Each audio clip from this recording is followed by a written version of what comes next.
আমাকে মদিনা শরীফে বুঝলেন রাসূল পাকের মাজার জিয়ারত করছি, আর আমার হাতে একটা ছিল তখন নিশাপুরি, ফিরোজা নিশাপুরি ছিল, বুঝলেন, খুব এক্সপেন্সিভ স্টোন। আমি ইয়ে করছি, আর আমার পাশে লাল রুমাল মাথায় দিয়ে ঘোরে না হুজুর টাইপের লোক এসে পাশে এসে দাঁড়িয়ে গেছে, বুঝলেন, পাশে এসে দাঁড়িয়ে কোমরে হাত দিয়ে দাঁড়িয়ে আছে। আমি সরকারের দরবারে দিল থেকে দোয়া চাইছি, আর আমার একটা অভ্যাস দেখবেন আমি এদিক ওদিক দেখি কম, তো পাশে কখন এসে দাঁড়িয়ে আছে ও আমি খেয়ালই করিনি। আমি দোয়া শেষ করে আদবের সাথে সবুজ গম্বুজ দেখছি, রাসূল পাকের রওজার সামনে বরকত হাসিল করছি। আমাকে বলছে কাহা সে হো? यार कौन है भाई, कहां से हो? किरम बिहार के लोग, अरे भैया कहां से हो? आज यार मैं कहीं से हूं, मैं बिहार से नहीं हूं। बिहार से कहना है क्या है? देखो कायदे में रहो, अपने मतलब से मतलब रखो, काम से काम रखो, चलो अपना रास्ता दे। ये क्या है ये?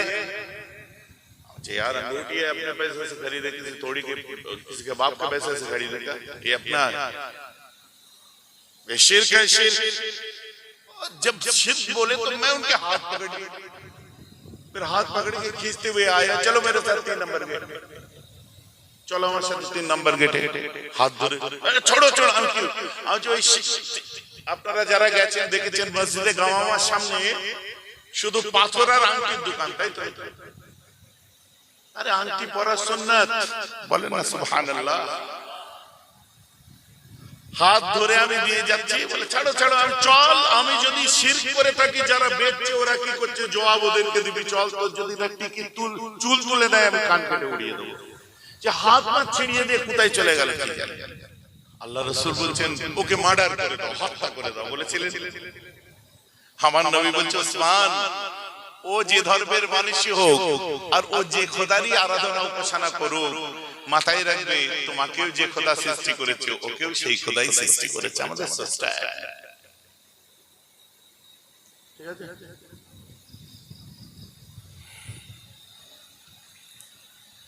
আমাদের স্রষ্টা এক। চলো উসমান ওকে নিয়ে আসি। হযরত উসমান গনি আগিয়ে গেলেন ওকে নিয়ে আসার জন্য। উসমান গনির দিকে তাকালেন, তাকাবার পরে উসমান গনির দাড়ি মোবারক, মাথায় চুল, পাগড়ি দেখে দেখলেই তো মুসলমান। রাগের মাথায় উসমান গনির দিকে থুতু ছিটিয়ে দেয়, থু মুহাম্মাদের গোলাম, বর্বর জাতি, গালাগাল করছে। উসমান গনি মুখটা মুছছেন। আমার রাসূল বলছে উসমান আয় রে, আয় আমার জন্য। Usman Ghani is business empire. Mister Rachel Harper বলছে ইসলামের নবী মুহাম্মাদের একজন ডিসাইপল ছিল, ফলোয়ার ছিল, যে এত বড় মাপের ধনী ছিল, তার বিজনেসটা যদি আজকের পৃথিবীতে রয়ে যেত, সারা পৃথিবীর 4 ভাগের 3 ভাগ সম্পত্তি উসমান গনির হয়ে যেত। সুবহানাল্লাহ। বোঝা যাচ্ছে তো নাকি? আচ্ছা তাই। উসমান গনি মুখে থুতু টুতু লেগে আছে। আমার রাসূল বলছে চলে আয়। খুব খারাপ রে বুড়িটা, মেয়েটি খুব খারাপ। আমার রাসূল এই সময় বলছেন মেয়েটি খারাপ। উসমান গনি বলছে না হুজুর, ওর মধ্যে একটা ভালো গুণ আছে। বলে কি? বলছে হুজুর ও আমাকে আপনার গোলাম বলেছে, বুড়ি বড় সুন্দর নাম আমাকে দিয়েছে। কাল কিয়ামতের দিনে আল্লাহ তাআলা আমি উসমানকে যদি ডাকে, উসমান গনি বলে না ডেকে আমার আল্লাহ যেন আমাকে মুহাম্মাদের গোলাম বলেই ডাকে। ওই বুড়ির দিয়া নাম দিয়ে যেন আমায় ডাকে, এই দোয়া করো। আমার রাসূল হাত করলেন, জড়িয়ে ধরে বললেন যে আমাকে কত ভালোবাসিস Usman, that is I love Muhammad সাল্লাল্লাহু আলাইহি ওয়াসাল্লাম। এমন মুসলমান আমার নবী বলছেন যাও আমার বেলালকে ডাকো। কেন ডাকলেন? পলিসি মেকিং করলেন যে বেলালকে দেখলে ও বেশি বিরক্ত হবে না, কারণ বেলালের একটা দাড়ি, বেলালের ছোট ছোট দাড়ি, ও দেখে বিরক্ত হবে না, ও রাগান্বিত হবে না, ওর মুড অফ হবে না। বেলালকে ডাকো। হযরত বেলালকে ডাকতে গেছে, ইয়া বেলাল, বেলাল, বেলাল। হযরত বেলাল বলল লব্বাইক ইয়া শাইখি, কি ব্যাপার বলুন? বলছে ওই টিলার পিছনে রাসূলুল্লাহ আছে, তোমাকে এক্ষুনি আল্লাহর। বাবা বেলাল গায়েব। হ্যাঁ বেলাল, বেলাল, বেলাল ওই দূরে চলে গেছে। বেলাল শোন। শুনবো কি? আপনি তো শেষ পর্যন্ত বলবেন রাসূলুল্লাহ টিলার পিছনে আমায় ডাকছে। আপনি কথা শেষ করার আগে আমি নবীজির কাছে পৌঁছে যাব। বলুন সুবহানাল্লাহ। That's call I love Muhammad সাল্লাল্লাহু আলাইহি ওয়াসাল্লাম। That's call I love Muhammad সাল্লাল্লাহু আলাইহি ওয়াসাল্লাম। রাসূলুল্লাহর কাছে যে বলছি, ইয়া রাসূলুল্লাহ আপনি আমাকে তলব করেছেন হুজুর। ওই মেয়েটিকে তুমি আমার বাড়িতে নিয়ে যাও। হযরতে বেলাল তুলে নিয়ে যেতে গেছে, যাওয়ার পরই দেখছে মেয়েটির বুকে মানাতের মূর্তি। বেলাল বলছে হুজুর ওর বুকে, বলছে আমি বুঝতে পেরেছি, ওকে মার্ডার করে দাও বলেছেন। নবীজি বলছেন কোন জাতির দেখো না, বরং তুমি ওকে নিয়ে যাও বাড়িতে, আমার সেবা করো, আমার বাড়িতে নিয়ে যাও। বাড়িতে নিয়ে এসছে আমার নবী আম্মাজি খাদিজাকে বলছে, খাদিজা শোনো আল্লাহর জান্নাত বিক্রি হচ্ছে, নেবে কি?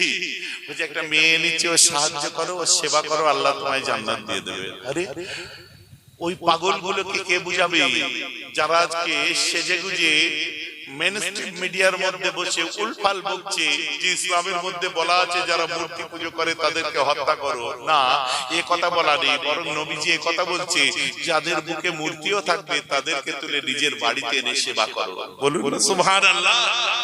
আমি তো কোট অ্যান্ড কোট জবাব দিচ্ছি। আমার মুসলমান খেয়াল করে শুনে রেখে দিন, আম্মা খাদিজা বুকে মূর্তি দেখে বলছে হুজুর ওর বুকে, বলছে খাদিজা ওটা লক্ষ্য করার বিষয় নয়, ও সেবা করতে হবে। কোন জাতি কোন ধর্মের দেখতে হবে না, ও সেবা করো। সেবা করতে আরম্ভ করলেন, সেবা করছে রাসূলকে সহ্য করতে পারেনি, কিন্তু আমার নবীর বাড়িতে সেবা চলছে। আমার রাসূল এক সময় দেখলেন আম্মা ফাতেমা একটা 5 বছরের বাচ্চা ছিলেন, আম্মা ওই সময় 5 বছর বয়স, একটা পাত্র করে পানি নিয়ে যাচ্ছে। আল্লাহ রাসূল বলছেন ফাতেমা, মেয়েদের দেখলে বাপের মন একটু নরম হয়ে যায়, একটু আদর করতে। ফাতেমা, ফাতেমা আব্বু আরেকটু হলে পানিটা, আমি চমকে উঠেছিলাম, আমি চমকে গেছি, আরেকটু হলে পানিটা পড়ে যেত তো। বলছে কার পানি নিয়ে যাচ্ছ মা? বলছে একটা মজার কথা আছে, এসে বলছে। আম্মা ফাতেমা পানিটা দিয়ে রাসূলের কাছে এসে ছোট ছোট 2 হাঁটু দিয়ে আমার নবীর কোলের উপরে হাঁটুটা ঠেকিয়ে, রাসূলের বড় বড় চুল ছিল বুঝলেন, কখনো থাকতো লিম্মা মানে কানের লতি পর্যন্ত, কখনো জিম্মা স্কন্ধ পর্যন্ত, কখনো উফরা কাঁধ থেকে নিচে নেমে যেত 2 সাইডে।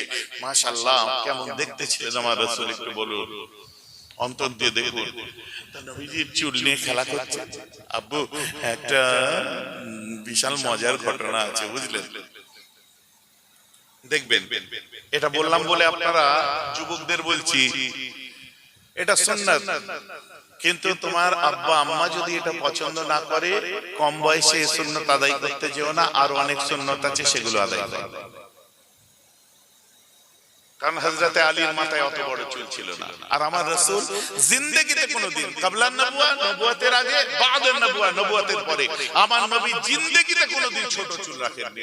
আল্লাহর রাসূল সারা জীবন বড় চুল রাখতেন। কখনো কানের লতি পর্যন্ত থাকতো, কখনো কখনো কাঁধ পর্যন্ত থাকতো, কখনো কাঁধ থেকে 2 সাইডে নেমে যেত। ফাতেমার সময় তো আমার রাসূল খেজুরের কাঁটা দিয়ে এইভাবে চুল পিছনে বেঁধে দিয়েছিলেন। সুবহানাল্লাহ বলো। আমার মুজাদ্দিদে জামান বললেন উফরার মিকদারটা কত দূর হবে তোমরা ঠিক করতে পারবে না, যদি তোমাদের কাঁধের হাড়ি পর্যন্ত স্কন্ধ পর্যন্ত চলে আসে তোমরা আবার ছোট করে নেবে। আমার এখন বেড়ে গেছে, আবার আমরা ছোট করে নেব, কিন্তু না যায় হারামের কোনো জায়গা নেই। কথাটা আমার বুঝতে পারছেন তো নাকি? ফতোয়া ক্লিয়ার তো নাকি? কারণ আমাকে ক্লিয়ার কেন করতে হয় জানেন? কিছু করলেই সমস্যা। কখন কি পায়জামা পরছি ভাইরাল, জিন্স কাপড়ের পায়জামা মেরা ভাই পড়বে কেন? আমি যদি লুঙ্গি পরে প্লেনে ট্রেনে যদি না ঘুরতে পারি আমি কি করবো? আমি তোর মতো পারি না যে, কারণ আমাকে দেখে তো ইসলামকে বিচার করবে না, আর আমি হেয় প্রতিপূর্ণ হওয়া মানে তো ইসলামে হেয় প্রতিপূর্ণ হবে। ইসলাম তো নাজাফতের বিরুদ্ধে নয়, ইসলাম স্টাইলের বিরুদ্ধে নয়। আমার নবীর শামাইলে তিরমিজি ইমাম তিরমিজি লেখা আমার রাসূলের স্টাইলের উপরে হাদিস আছে। আমাকে মদিনা শরীফে বুঝলেন রাসূল পাকের মাজার জিয়ারত করছি, আর আমার হাতে একটা ছিল তখন নিশাপুরি, ফিরোজা নিশাপুরি ছিল বুঝলেন, খুব এক্সপেন্সিভ স্টোন। আমি করছি আর আমার পাশে লাল রুমাল মাথায় দিয়ে ঘোরে না, হুজুর টাইপের লোক, এসে পাশে এসে দাঁড়িয়ে গেছে, বুঝলেন? পাশে এসে দাঁড়িয়ে কোমরে হাত দিয়ে দাঁড়িয়ে আছে। আমি সরকারের দরবারে দিল থেকে দোয়া চাইছি। আর আমার একটা অভ্যাস দেখবেন, আমি এদিক ওদিক দেখি কম, তো পাশে কখন এসে দাঁড়িয়ে আছে ও আমি খেয়ালই করি। আমি দোয়া শেষ করে আদবের সাথে সবুজ গম্বুজ দেখছি, রাসূল পাকের রওজার সামনে বরকত হাসিল করছি। आगे जी कहां से हो? हाँ यार कौन है भाई, कहां से हो? किरम बिहार प्यारे लोग। अरे भैया कहां से हो? आज यार मैं कहीं से हूं, मैं बिहार से नहीं हूं। मैं बिहार से कहना है क्या है? देखो कायदे में रहो, अपने मतलब से मतलब रखो, काम से काम रखो, चलो अपने रास्ता दे। ये क्या है ये? यार अंगूठी है, अपने पैसे से खरीदे, किसी थोड़ी के किसी के बाप के पैसे से खरीदेगा, ये अपना है। ये शिर्क है, शिर्क। जब शिर्क बोले तो मैं उनके हाथ पकड़ लिए, फिर हाथ पकड़ के खींचते हुए आया, चलो मेरे साथ 3 नंबर गेट, চলো আমার সাথে 3 নম্বর গেটে, হাত ধরে ছোড়ো ছোড়ো। আমি কি আপনারা যারা গেছেন দেখেছেন মসজিদে গাওয়ামার সামনে শুধু পাথর আর আংটির দোকান, তাই তো? আরে আংটি পরা সুন্নাত, বলেন না সুবহানাল্লাহ। হাত ধরে আমি দিয়ে যাচ্ছি, বলে ছাড়ো ছাড়ো, আমি চল। আমি যদি শিরক করে থাকি, যারা বেচছে ওরা কি করছে জবাব ওদেরকে দিবি, চল। তোর যদি না টিকি চুল তুলে দেয় আমি কান কেটে উড়িয়ে দেবো। যে হাত পা ছিড়িয়ে দিয়ে কোথায় চলে গেল? আপনার বডি ল্যাঙ্গুয়েজ, আপনার অরা, আপনার ভাইব দেখে আপনার সাথে কথা বলতে পারবে না কেউ। সেইভাবে রাসূলের দরবারে যাবেন, কারণ আমরা গোলামি রাসূলের করি, আল্লাহর বান্দা আমরা। নবীজির দরবারে আপনার রাসূল, আপনার খোদা, কে কি বলছে তাকাবার দরকার নেই। আপনি দিল থেকে দোয়া চাইবেন। এখানে সব এজেন্ট গুলো না কানে এমন কামড়ায়, ওখানে দোয়া করলে মারে, ওখানে দোয়া চাইলে পুলিশ ঘুরিয়ে দেয়, অমুক করে দেয়। তো শুনেছেন না আপনারা? ও দেয়, ওই তুরস্কের মানুষকে দিচ্ছে না তো, আফগানিস্তানের মানুষকে দিচ্ছে না তো, ওই ইরানের মানুষকে দিচ্ছে না, ইরাকের মানুষকে দিচ্ছে না, সিরিয়ার মানুষকে দিচ্ছে না, লেবাননের মানুষকে দিচ্ছে না, খালি তোমাদেরকে দিচ্ছে কেন? ওই দোয়া করতে কেমন করছে? যদি মারে, যদি মারে ভাইজান কথা বল, তোমার পার্সোনালিটি কোথায়? তোমার দাঁড়িয়েছো, তোমার বডি ল্যাঙ্গুয়েজ কি বলছে? ভয়েতে পাশে দাঁড়িয়ে কথা বলতে পারবে না। গোলামানে মুস্তাফাদের ওরা এমন ভাবে কথা বলতে গেলে 7 বার চিন্তা করতে হবে তাকে। নিজের চোখে আমি দেখেছি, আপনারা ইনশাআল্লাহ যে দেখে আসবেন সবাই নিয়ত করেন, আল্লাহ পয়সা দিবি তোমার, তোমার হাবিবের দেশে যাব, হজ হোক আর উমরা হোক, সবাই বলেন ইনশাআল্লাহ। যাওয়ার ইচ্ছা নেই? যাবে তো নাকি? পয়সা আছে?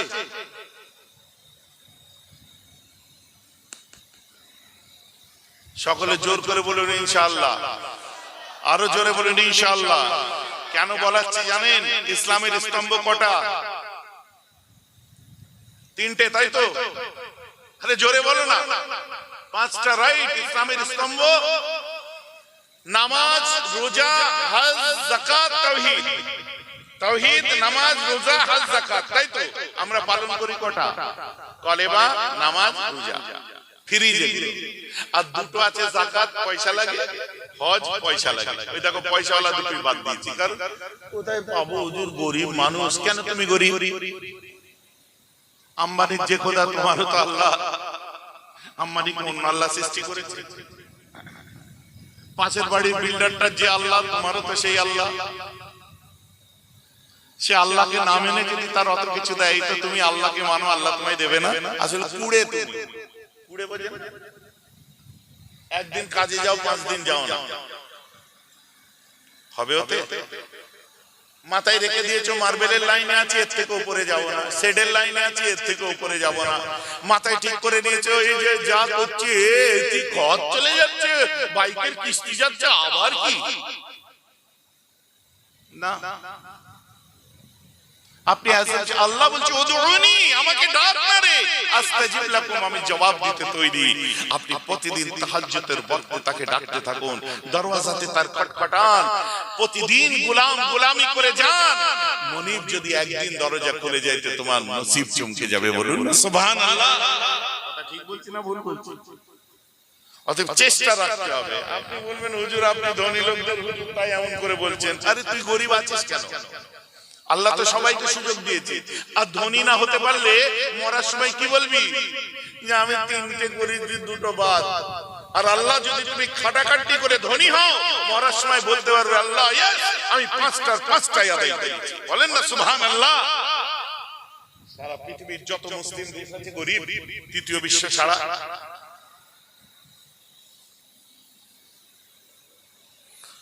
আল্লাহ প্রত্যেককে দিক, ধন দিক, লোকে খাবে, খোদা না গরিব করে। সকলে বলুন আমিন। আল্লাহ সুযোগ দেয়, আল্লাহ সুযোগ দেয়, তুমি সেই সুযোগ কাজে লাগাতে পারো না। আল্লাহ অপরচুনিটি দেয়, তুমি রিস্ক নিতে পারো না। রাগ করবেন। হযরত উসমান গনি কত ধনী ছিল জানেন? বলছে ওহদ পাহাড়কে সোনার বানিয়ে দিলে আমি গরিবদের বিলিয়ে দিতে পারি। বলেন না সুবহানাল্লাহ। ওমর ফারুক বলছে আরবের পাথর কাকর গুলোকে যদি সোনা বানিয়ে দেয় আমি গরিবদের বিলিয়ে দেবো। বলেন না সুবহানাল্লাহ। কত ধনী ছিল। আমি সিঙ্গাপুর গেছি, ছোট ছোট চোখ, সিঙ্গাপুরি আলেম, আশারি মাতুরিদের হানাফি আমাদেরই, আমাকে নিতে এসেছে। হামার গাড়ি করে এসেছে, বুঝলে? হামার আমার দেশে ৭-৮ কোটি টাকা দাম। আমি বলছি ভাই, ইংলিশে ওকে বলছি ভাই গাড়ি কার? বলছে এটা আমার। হামার আর তোর? বাড়িতে যে দেখি মিনি রাখা আছে, মিনি কুপার কনভার্টেবল। আমি এটা কার? বলছে আমি আর তোমার ভাবি যখন বার হই একটু বেড়াতে তখন এইটা নিয়ে বার হয়। আজ তোর কপাল ভালো যে সিঙ্গাপুরে জন্ম হয়েছে। যদি একবার ওয়েস্ট বেঙ্গলে জন্ম হতো, ভুগতে নঙ্গে লোক। খারাপ লাগলো নাকি শুনতে? মক্কার ইমাম বাপরে ক্যাডিল্যাক চড়ছে, সর্বনাশ। যে গাড়ি আমেরিকার প্রেসিডেন্ট চড়ে। মদিনার ইমাম জিএমসি চড়ছে। আরে তুমি ঠিক মতো যাকাত দাও, দান করো, গরিবদের জন্য করো, মাদ্রাসা মসজিদ মক্তব করো, তারপর ভালো বাইক চড়ো, গাড়ি চড়ো, ভালো বাড়িতে থাকো। ইসলাম তোমায় বাধা দেয়নি।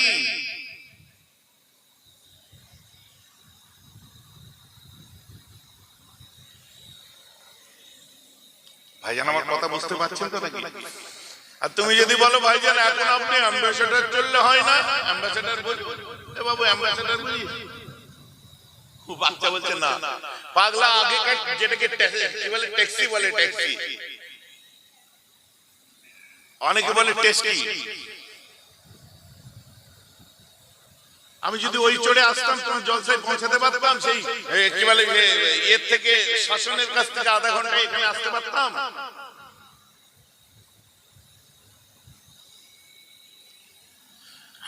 ভাইজান আপনাদের ব্যবসা তো খুব ভালোই চলছে।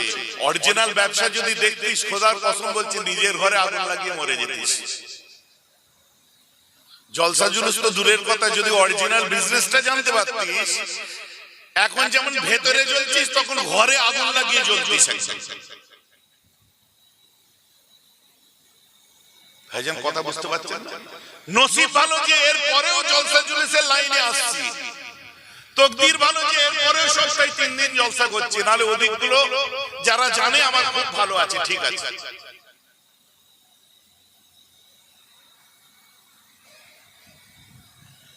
যুবকদেরকে বলছি সময় এখনো আছে। ওই ওই করে এর পিছনে যে দৌড়ে লাভ নেই।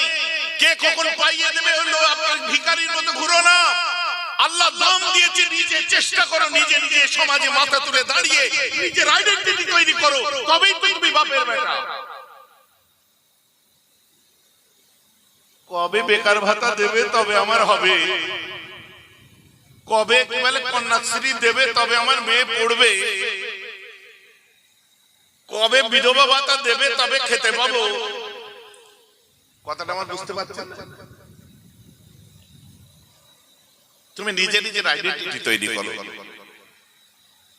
গভর্নমেন্ট কি দিচ্ছে না দিচ্ছে তোমার এক্সট্রা পাও না, কিন্তু তুমি নিজের আইডেন্টিটি নিজে তৈরি করো যে হ্যাঁ আমি পারি, আমি করব, আমি যে কাজটা করি আরো মন দিয়ে করব, আরো সুন্দর করে করি। কিসের কাজ হয় এদিকে বাবু, কিসের লাইন এদিকে? সব রকম মানে কি?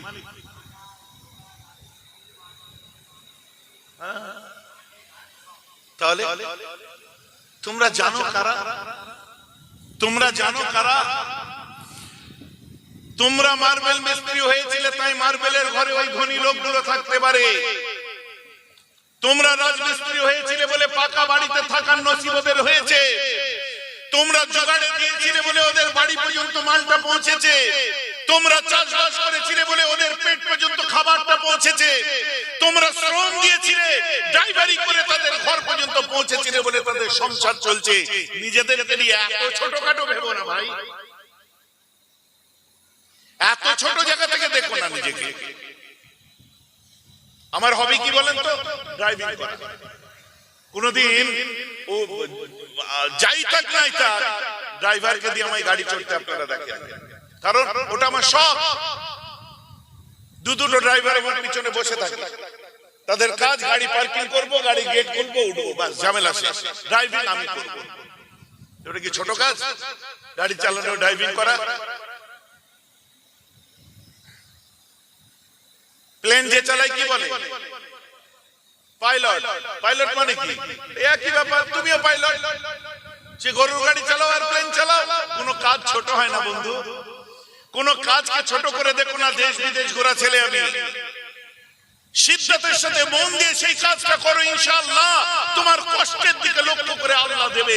এটা আমাদের বর্তমান বলা দরকার। ওই হই হই করে টাইম নষ্ট করে কোনো লাভ নেই। ও নেতা, ও ঠিক যে যা সাইড হয়ে যাবে, কেলানি তুমি খাবে।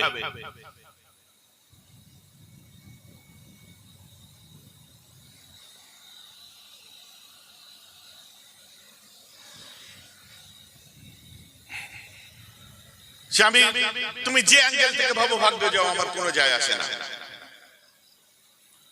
আমার কাছে কথা হচ্ছে তুমি নিজে স্বয়ং সম্পূর্ণ হও। আল্লাহ তোমাকে ক্ষমতা দিয়েছে, দুটো হাত দিয়েছে, আর দুটো হাত দিয়েছে তোমাকে, তুমি নিজে খাটো।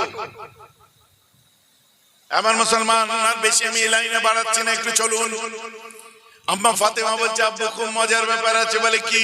বলছে ওই ঘরে যে মেয়েটা আছে ও আমাদের আল্লাহকেও আল্লাহ বলে মানে না, আর তোমাকেও রসুল বলে মানে না। আমার রসুল বলছে মা গো, ও যখন আল্লাহকে আল্লাহ বলে মানে না আর রসুলকে রসুল বলে মানে না, তো কিসের জন্য তুমি ওকে পানি পান করালে?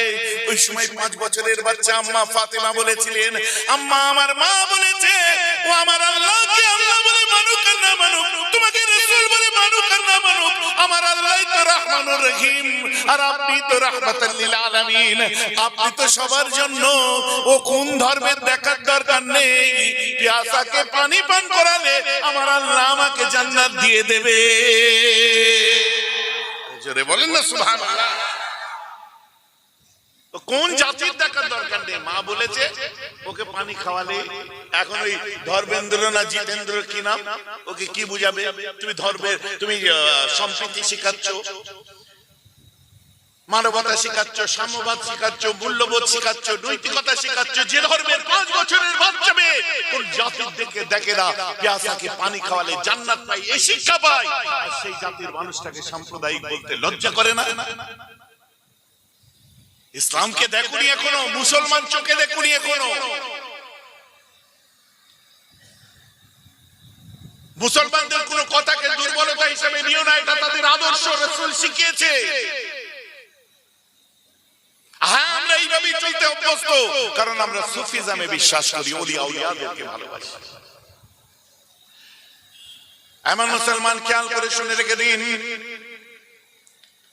যতক্ষণ পর্যন্ত মনটা আপনার ঠিক না হচ্ছে, তাজকিয়ায়ে নফস যতক্ষণ না করতে পারছেন, কোনো কিছুতেই আপনার কাজ আসবে না। জঙ্গলের মধ্যে নামাজ পড়তে পড়তে হঠাৎ করে বিশাল খিদে লেগে গেছে কাকে? একজন মানুষকে। শুনছেন তো নাকি? প্যাস লেগে গেছে খুব জোর একজন মানুষকে। নামাজ ছেড়ে দিয়ে যখন বার হয়ে এসেছে জঙ্গল থেকে, দেখেন প্রবাহিত নদী বয়ে যাচ্ছে, ওই নদী দিয়ে একটা আপেল ভেসে আসতে দেখে, সঙ্গে সঙ্গে গিয়ে ওই আপেলটা হাতে করে তুলে নিয়ে আপেলটা মুখে নিয়ে খেতে আরম্ভ করে দেয়। আপেলটা খায়, খিদে লেগেছে আপেল খেয়ে নিয়েছে, খাওয়ার পরে তাজকিয়ায়ে নফস, অ্যানালাইজেশন অফ সোল, খাওয়ার পরে ওর মাথায় এসে গেছে, আসো ভাই বাবু এটা সরিয়ে নাও তো, খাওয়ার পরে ওর মাথায় এসে গেছে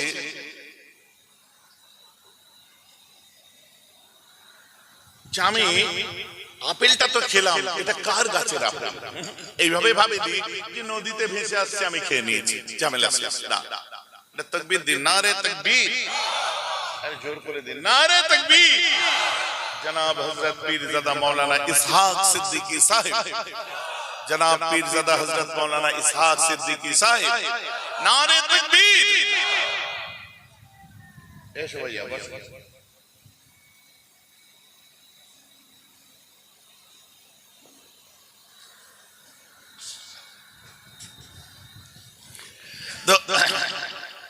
আপেল ভেসে আসছে, খেয়ে নিয়েছি, ঝামেলা শেষ।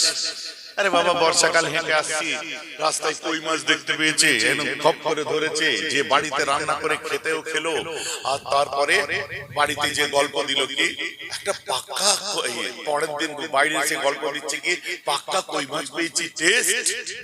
বুঝতে পারছেন? কার পুকুরের পেলি ওসব জানিনি, রাস্তায় পেয়েছি খেয়ে নিয়েছি। আরে মাছ যে রাস্তায় হয় না, পুকুরে হয়, দুই পাশে দুটো পুকুর, যার হোক একটা মালিককে বলে দে ভাই তোর পুকুরের মাছ খেয়েছি, তো ইনিও তাই করতে পারতেন, আপেল পেয়েছি খেয়ে নিয়েছি, চলে গেল। নদী ধরে ধরে গেল, যাওয়ার পরে দেখে একটা বড় আপেলের বাগান, দেখছে সেই আপেল আরো ভেসে আসছে, বাগানের মালিককে খুঁজলো, খুব সুন্দর চেহারা আসলো, কি নাম আপনার? বলছে সৈয়দ সামি। বলছে ও, আমি আপেল আপনার বাগানের খেয়েছি, আপনি আমায় মাফ করে দিন, আমি 3 দিন হাঁটছি। চিন্তা করছে একটা আপেল আর 3 দিন হাঁটা, এ তো সাধারণ ছেলে নয়। বলছে ভাই মাফ করতে পারি, তোমাকে 12 বছর আমার বাড়িতে কাজ কাম করতে হবে। বলছে একটা আপেল আর 12টা বছর? সঙ্গে সঙ্গে অ্যানালাইজ করতে আরম্ভ করলো, জাহান্নাম বেশি কষ্টের না 12 বছর? ঠিক আছে, জাহান্নাম কষ্টের, চলুন 12 বছর হয়ে গেছে। 12 বছর পরে বলছে আজ আমার সাজা মুক্ত হয়ে গেছে, তুই কি করতে চাস, ওয়াজ করবি? বলছে 12 বছর। ও বাবা, 12 বছর পরে যখন বলছে এবার আমি বাড়ি যাই, সঙ্গে সঙ্গে বলছে যে দেখো আমি তো ভেবে দেখবো বলেছিলাম। তার মানে কি? আমার মেয়েকে তোমায় বিয়ে করতে হবে। বিয়ে দেবে 12 বছর পর? বলে হ্যাঁ। ঠিক আছে আমি রাজি আছি। বলছে মেয়েটা চোখে কানা। চোখে কানা? শুনতে পাই তো? বলে না, কানে কালা। শুনতেও পাই না, কথা বলতে পারে? মানে না, মুখে বুবা। হাঁটা চলা করতে পারে? পায়ে লুলো, লাংড়া। হাত আছে তো? বলে হাত লুলো। বলছে আমার কপালই ফাটা, এখন কি হবে? বলছে জাহান্নাম কষ্টের না, এই মেয়ে নিয়ে সংসার করা কষ্টের। দেখছি জাহান্নাম কষ্টের, দ্যাট ইজ অ্যানালাইজেশন অফ সোল। কাদ আফলাহা মান যাক্কাহা। নিজে আমি রাজি আছি। বিয়ে শাদী হয়ে গেল, প্রথম রাত্রে ঘরে ঢুকে বাঘ দেখলে যেমন লাফিয়ে ওঠে, লাফ মেরে বার হয়ে এসে বলছে ও আমার বউ নয়। বলে কেন? আপনি বললেন কানে কালা, চোখে অন্ধ, মুখে বোবা, এইসব যে বললেন। বুঝি বাবু, আসলে আমার মেয়েটা আল্লাহওয়ালি, ওই চোখ দিয়ে হারাম জিনিস বা কুদৃষ্টি কারোর উপর দেয় না, ও তো ওই দিক দিয়ে অন্ধ, চোখে অন্ধ নয়। ও কানে হারাম জিনিস শোনেনি, সেই দিক দিয়ে ও কালা, আসলে কালা নয়। ও জবানে কোনোদিন গীবত করেনি, ওই সেদিক দিয়ে বুবা, আসলে বুবা নয়। এই হাত দিয়ে কোনোদিন মানুষের কোনো ক্ষতি করেনি, ও সেদিক দিয়ে লুলা। ওই পায়ে ও কোনোদিন গায়ের মার্দের দিকে হেঁটে যায়নি, হারাম পথে, ওই দিক দিয়ে ও লাংড়া। আমার মেয়েটা বড় আল্লাহওয়ালি, কার হাতে তুলে দেবো আমি খুঁজছিলাম। তাই আজকে দেখলাম 3 দিন একটা আপেলের জন্য যে হাঁটে, সে নিশ্চয়ই বড় আল্লাহওয়ালা ছাড়া কেউ নয়। আজ তোমার হাতে আমি তুলে দিলাম। বিয়ের পরে দীর্ঘদিন বাচ্চা হয়নি, অনেক দিন পর যে বাচ্চাটা হয়েছিল, ওই বাচ্চাটার নামই হলো গৌসুল আজম আব্দুল কাদের জিলানী। বলুন না সুবহানাল্লাহ। আমি বড় পীরের একটু জন্মের ঘটনা শোনালাম, বড় পীর সাহেবের জলসা। তাই যে আপেল বাগানের মালিকের নাম সৈয়দ সামি, আর মেয়েটার নাম হলো আমাতুল জব্বার হযরত ফাতেমা। উম্মুল খায়ের আমাতুল জব্বার হযরতে ফাতেমা, বাপের নাম হলো আবু সালেহ মুসা জঙ্গি রহমাতুল্লাহ আলাইহি। আবু সালেহ মুসা জঙ্গির আব্বার নাম হচ্ছে ইমাম রাজি, ইমাম রাজির আব্বা হচ্ছে ইমাম জুনায়েদ, ইমাম জুনায়েদের আব্বা হচ্ছে ইমামে আপনার মুসা কাজিম, মুসা কাজিমের আব্বা হচ্ছে ইমামে জাফর সাদিক, তার আব্বা হচ্ছে ইমামে বাকির, তার আব্বা ইমাম জাইনুল আবেদিন, তার আব্বা হচ্ছে হযরতে ইমামে হুসাইন, তার আব্বা হচ্ছে হযরতে আলী, আলীর নিসবত উসমান গনি, উসমান গনির নিসবত ওমর ফারুক, ওমর ফারুকের নিসবত হযরতে আবু বকর, আবু বকরের নিসবত আমার রাসূল, রাসূলের নিসবত আমার আল্লাহ। জোরে বলুন সুবহান। কাদরিয়া তরিকা যারা আমাদের চাপ তরিকা, এই যারা নিসবত অনুযায়ী ওজিফা করে সবাই জানে। এখন আমার সামনে আমার বড় ভাই এসেছে, ওয়াজ নসিহত করবে। কি আল্লাহ, এখন ওয়াজ নসিহত করবে আমার বড় আদরের প্যারে ছোট ভাই, আপনাদের সামনে আলোচনা করবে। আপনারা আলোচনা শুনেন। আমার প্রথম থেকে শেষ কথা একটাই, দুনিয়া যেমন মানুষের জন্য বলা একটা কাজ, ফুরফুরার বিশেষত্ব হচ্ছে দিনের পথে কবরটাকে ঠিক করানোর জন্য আলোচনা করা। আর সেই আলোচনা হলো, আমার বক্তব্যে মনে ব্যথা নেবেন না, আমার ভাইয়ার আলোচনা আপনারা শোনেন এবং আখেরি দোয়ার সময় আমার জন্য দোয়া করবেন। আমি মাত্র 2 দিন হলো বোম্বে থেকে ফিরেছি, হসপিটাল থেকে ছাড়াও পেয়েছি, বুঝলেন। হসপিটাল টসপিটাল বললে আমার কথা উঠে যায়, বুঝলেন। নিজেরা তাবিজ দিচ্ছে, আবার নিজেরা হসপিটালে যাচ্ছে। আরে জিসমানি রোগের জন্য হসপিটালে গেছি, রুহানি রোগের জন্য রুহানি তদবিরও চলে, দাওয়া দোয়া দুই চলে, বুঝলেন তো। চলেন। আজ খতমুল আম্বিয়া पैदा हुए, शाफिए रोज जजा सल्ले अला पैदा हुए, अर्श कुर्सी झुक गए तस्लीम अहमद के लिए, सब पढ़ो मोमिनो अब तस्लीम मोहम्मद के लिए, अल्लाहुम्मा सल्ली अला। কালকে আবার রাজস্থান চলে যাবে।